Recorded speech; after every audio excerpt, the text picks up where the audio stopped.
Alright, welcome to another video. Today we are still at SEMA and I really wanted to learn more about this fantastic pickup truck because you don't see many converted to electric pickup trucks. So please tell us everything about your company, this truck in particular, and the technology you bring under the hood.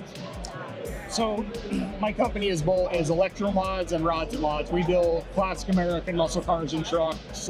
One version of those is electric. We're trying to go down that route to build more electric trucks, more of the classic American muscle cars and trucks, and converting into electric. So this particular truck is a 1956 Mercury M100, which is actually one of the rarest trucks in America. I was going to say, yeah, you don't see them that often. Don't see a lot. They're from Canada. Not a lot of them survive. So was it modified when you started with? Was it stock and a complete build from the ground up? No, it wasn't stock when I bought it. So I looked for years. It's a rare truck. I've wanted one of these trucks. I've been building trucks and stuff a lot of my life. I've been involved in the car industry for a lot of my life.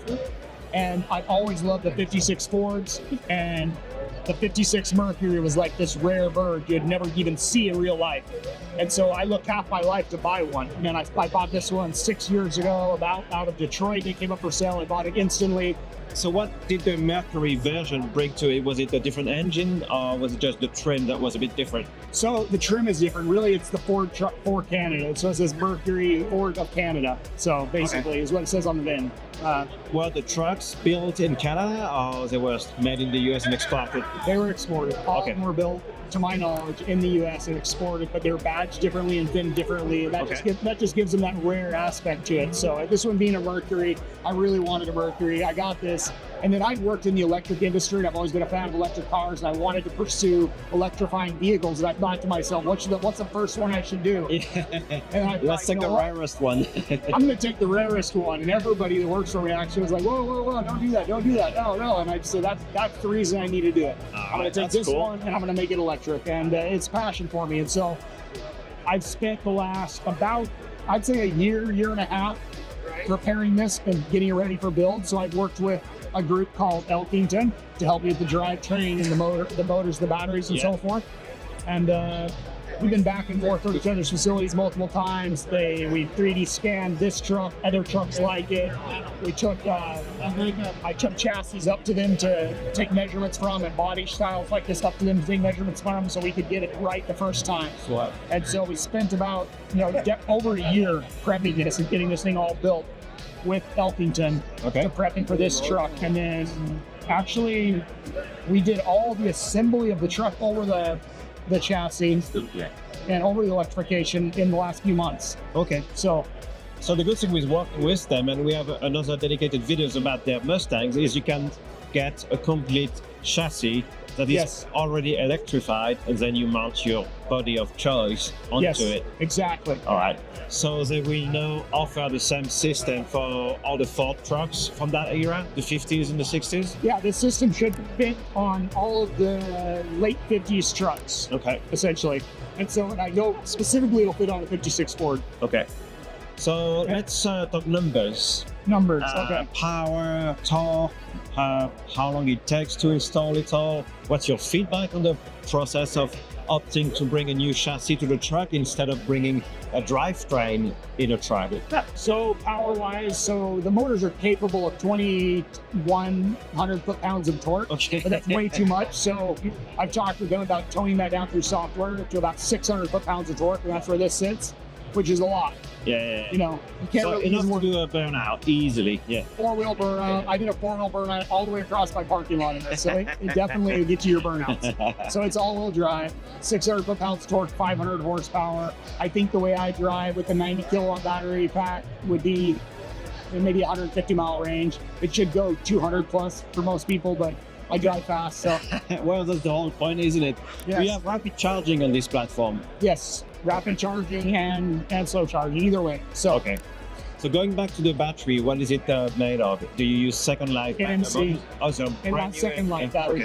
It's a fresh new build. Everything on here is fresh and new. The motors, the batteries, everything is brand new. That's the route I didn't want to go. I didn't want to take apart a Tesla, use the batteries and motors and everything from that, and then worry about problems down the road. Because I want to build amazing classic American vehicles for people. They're electric, going into the future, and I just want them to be perfect and new. I want to be able to warranty it. I want them to last a long time, and I don't feel the same about it if I'm taking parts for another vehicle and putting it in. Everything's got to be new. Okay. Tell us a bit more about the motors. What are you using and how do you manage them? So we've got a Prestolite motor in here with a planetary gear system that feeds the wheels. So it's got motor front, back, the same exact motor front, back, the same planetary system that feeds the axles right to the wheels. So it's an all-wheel drive vehicle. I think we talked about it. We got NMC batteries. I think it's a 406 volt system. Let's check out what you've got in the back in the bed, because you actually can see through the bed floor and show the whole drivetrain. So not only the motor inverter, but also the triangulated suspension, the heavy-duty chassis, and you have the chassis, the A-arms, the whole suspension system, along with the motor and the inverter. And you can see the battery pack up there. We intentionally left the bed out of this so we could let people look in here and see what an electric vehicle would look like in the back. Because most vehicles you walk up and they're like, oh, it's electric, but you can't see anything. So we left it out so you could see. So as you mentioned, the battery pack is in the center of the truck. Does it come all the way up to the firewall? It comes all the way up to the front of the firewall, essentially. You can't really see it down here, but the front of the battery pack is right down in here. So, which is really great, being at the bottom of the vehicle at dead center. That's all your weight. It makes the vehicle handle honestly incredibly, being that low and heavy. So, what we've got going on in here is a lot of stuff, really. But to get into it, basically, we've got your whole charging system set up in here, your cooling system set up in here. This is your rapid charging system is what is going to plug into right here. Our cooling system is underneath these boxes right here. Is your cooling system that's going to run. Runs coolant. We've got reservoirs for that. You've got an electric brake booster. So we've got the electric eye booster here to run the batteries, and then we've got an electric AC pump here. And so this system is fully integrated with the AC, and the same cooling fluid that's used to cool the batteries and the motors is also utilized for heat and cold inside the system. So we've got a vintage air AC system sitting in here, and the compressor here, and it's all integrated into one system. So it's a seamless system. It really makes for a great vehicle. So on the hood, we've got the louvers, but are they full louvers, or do they need to cool anything? So no, the louvers were part of the truck that was left over from what was here before, and they look really nice. I'm going to leave them. Hey, it looks cool. This truck's going to be a show truck. If I was going to drive it a lot in the rain, I'd probably change that out. But they look good. So yeah, they do. Yeah. And this truck was a beautiful truck, and I just wanted to not change the look of the truck overall, and I wanted to make it electric. So let's have a look inside. Okay. Yeah, please start this truck. So important to note, what you've got here are suicide doors, and suicide doors were not an option for 56 Fords. There's a lot of fab work that went into making these suicide doors. It's just a cool feature that we thought is cool here. So we've got suicide doors. All of our operation is right here to drive the vehicle.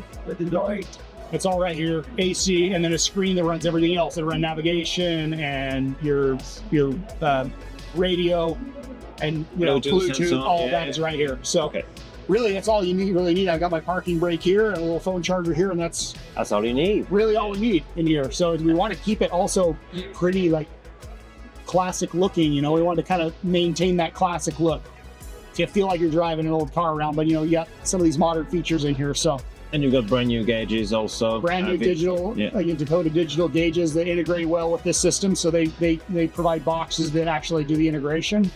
So we can utilize these. So like my fuel gauge on here actually will read the battery levels. Even though I have a screen that'll tell me the exact numbers, the fuel gauge will read the battery numbers. The secondary battery one will actually just tell me my 12-volt battery system that runs the inside. I just love it because I think eventually we'd want to get rid of screens and we'd just want to use the old school dials that you got and not worry about adding a screen for your Bluetooth or anything. You just use your phone and keep the dashboard as original as looking as possible. Yeah, a lot of people are going that way. A lot of people want that. They just want to use their phone. They just want these old classic dashes. And some people are going to want a little bit more. And we build custom trucks so we can kind of accommodate whatever it is they want. Yeah. But do you have anything behind the seats? Just speakers. Speakers and bass? Just sound. We got a Rockford Fosgate speaker system in the back behind here. And yeah, that's the truck. So again, really rare, beautiful truck. Truck I wanted my whole life, and decided to make it electric. Nice.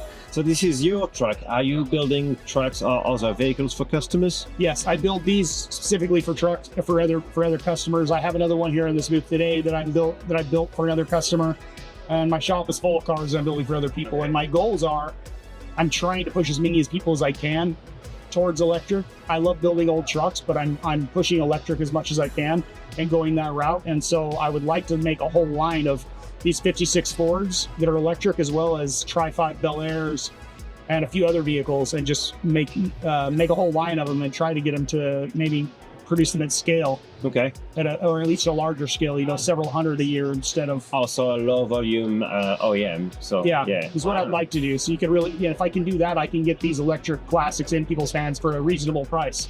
That's my goal. Yeah. So what would be the price point for this, not this particular truck, but a truck in general, where you bring again the whole chassis and the powertrain and put the body on top? What type of budget are we talking about? It depends on the level of build. If they already have a nice truck and they want to put a chassis on top of it, and they'd want to take an existing, have a chassis built and just mount their beautiful ready truck on top of it, the chassis prices can range from $80,000 to $140,000. Okay. Complete ready to go electric chassis, and then there's $30,000 to $50,000 of money going into assembling that and putting it onto the chassis from there, if they're not doing anything else. But if they're doing a ground up build, at low production levels right now, they're $250,000 plus to build, but in production, I'm hoping I can get those numbers below $200,000. Okay, excellent. That'd be nice. Yeah. So excellent. Let's mention your website and where you're located also. Okay, I'm in St. George, Utah, about 2 hours north of Las Vegas, and my website is rodsandmods.com. Okay, perfect. And, yep, you can also, or electromods.com. I have both. They both link each other, so. Okay, cool. Well, guys, if you like what you saw today, let us know in the comments below. Give us a thumbs up. And guys, we'll see you in the next one. Thank you.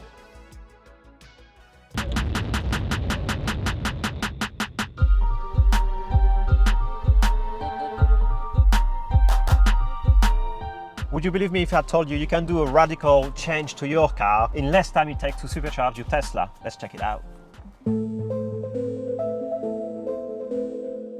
I have partnered with Halo Black to create a custom design that hides your old rim and replace it with a nice flush disc that not only protects your rims, but also improve efficiency. First step is to install the hub. It just goes in. You can push this in, tighten it by hand. Then you use a special tool. Here we go. Next step is just to open the disc, and this one is the custom design one. 88 miles per hour, because when this baby hits 88, you're gonna see some serious. Next step is simply to screw this on, and because this is the right side of the car, screw anti-clockwise, and you use the tool to lock it in.